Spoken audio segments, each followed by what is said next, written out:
We're doing a series of interviews profiling top talent in the private wealth sector. Today I'm joined by Alexandra Marshall from Hall Brown. Welcome to you, Alexandra. Thank you so much for having me. So we're going to chat a little bit about yourself, your background, your firm and what you want to achieve in the future in the sector. Yes. But first, for those who've not met you at our Next Gen lunches, it'd be great to hear a little bit more about you.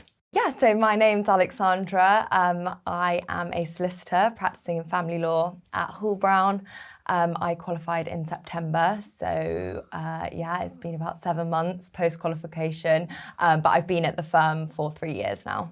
So tell us a little bit about Hall Brown. What's the firm do? What does it specialise in? Yeah, so Hall Brown is a boutique family law firm. So we just specialise in family law practice area, but that covers financial remedy work, children work, post and prenuptial agreements, as well as modern family work. So that can cover surrogacy topics.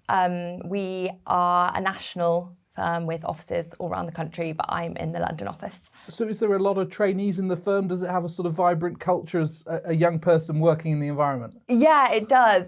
We have trainees and paralegals across all of the offices. I was one of 2 in my cohort in London, and me and Savannah, who I trained with, we're both still there. So it's really nice. But in general, London is quite a young team, actually, all the way through. And it's really nice. It's a great environment. Did you want to work in family law from the outset or discover that as you started training and working? Do you know what? I actually did. I didn't do law at university, but I did always know I wanted to do law, specifically in kind of the private client sector, just because I wanted people as my clients as opposed to companies. And then family law kind of came to me as I was studying during university and during the law conversion, and ever since I started it, I never really looked back. Family lawyers have to be quite high EQ, don't they? They have to really understand clients in an emotional environment.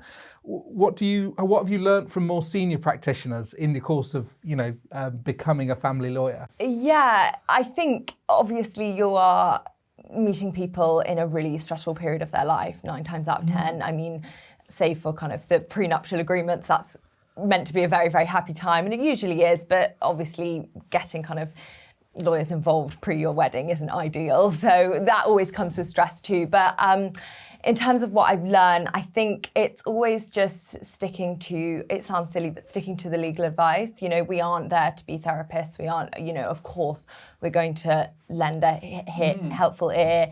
And of course, we want to kind of support in the best way. But ultimately, to get people through these stressful areas and periods of their life, it's to give them just really sound legal advice and ensure they're covered in all aspects. What does a typical day or week look like? Is there any typical, what might you be doing on any one particular day or week? I think it's really hard to say a typical week just because each client, each case, has its nuances. It's very, very different, and they have their own challenges in their own unique way.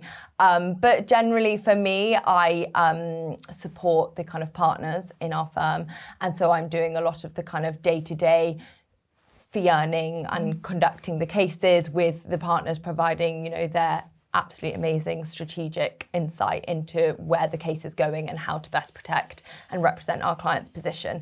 Are you in the office Monday to Friday? What are you finding? There's lots of different patterns of people working in this environment. What do you find at Hall Brown? Yeah, so Hall Brown, we are a hybrid workplace. So we have people who, if they want to, they can work from home, and if they want to, they can work in the office.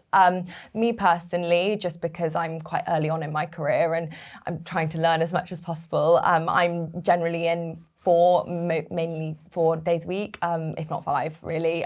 Particularly training, I was always in 5 days a week. It's only since qualifying that I sometimes take that 1 day, but we're attending court, we've got client meetings in person still, it's such a kind of sensitive area that people do like to meet face to face or, in the office or at least on Teams. And I like to be with the partner in the office space so we can kind of bounce ideas following those meetings. So there is real benefit to being in the office, but yeah, some people choose otherwise. Have you had any travel opportunities or anything unusual that you weren't expecting to be doing early on in your career?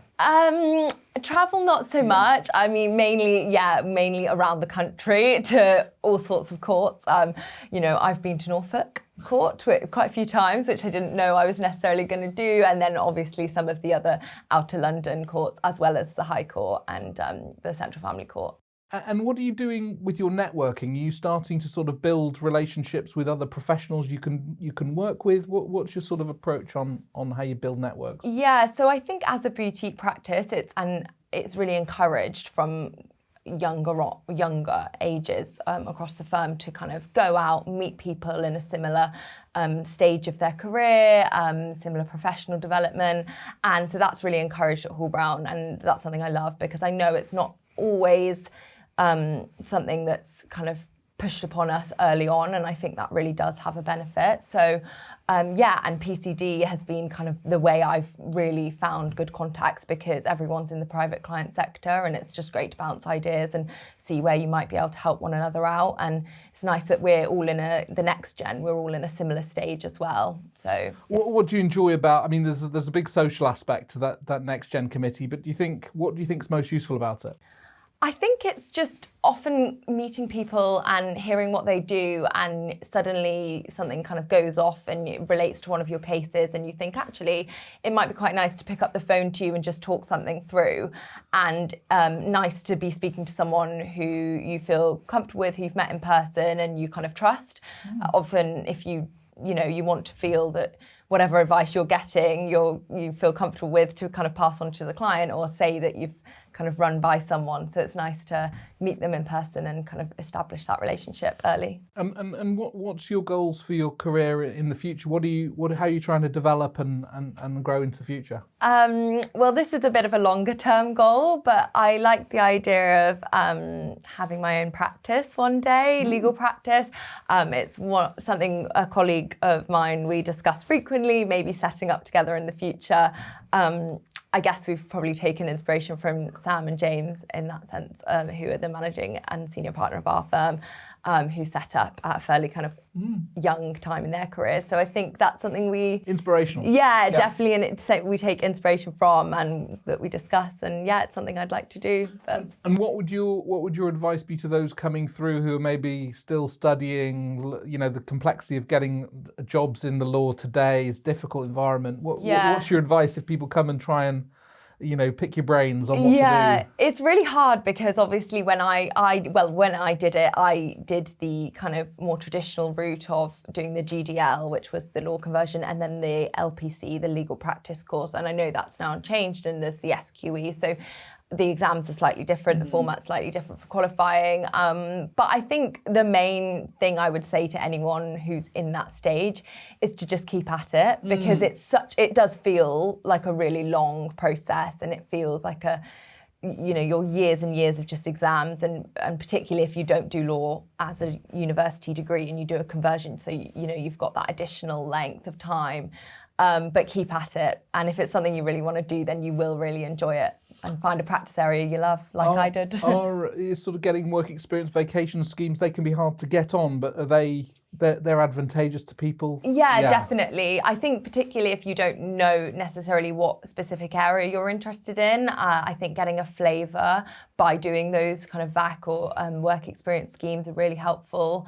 I mean, Hall Brown offers a scheme for work experience students, and so we kind of have frequently over the summer or the Easter months, a week at a time, 2 weeks at a time, for those who want to just get a flavour for family law.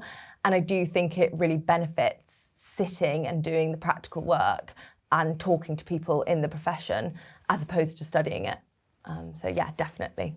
So we've got our next gen event is in June in the summer. Hopefully you'll be along. I will be there, definitely. Great. Well, look, terrific. Great to talk to you today, Alexandra, and we look forward to sharing this interview. Thank you. Yes, thank you so much, David.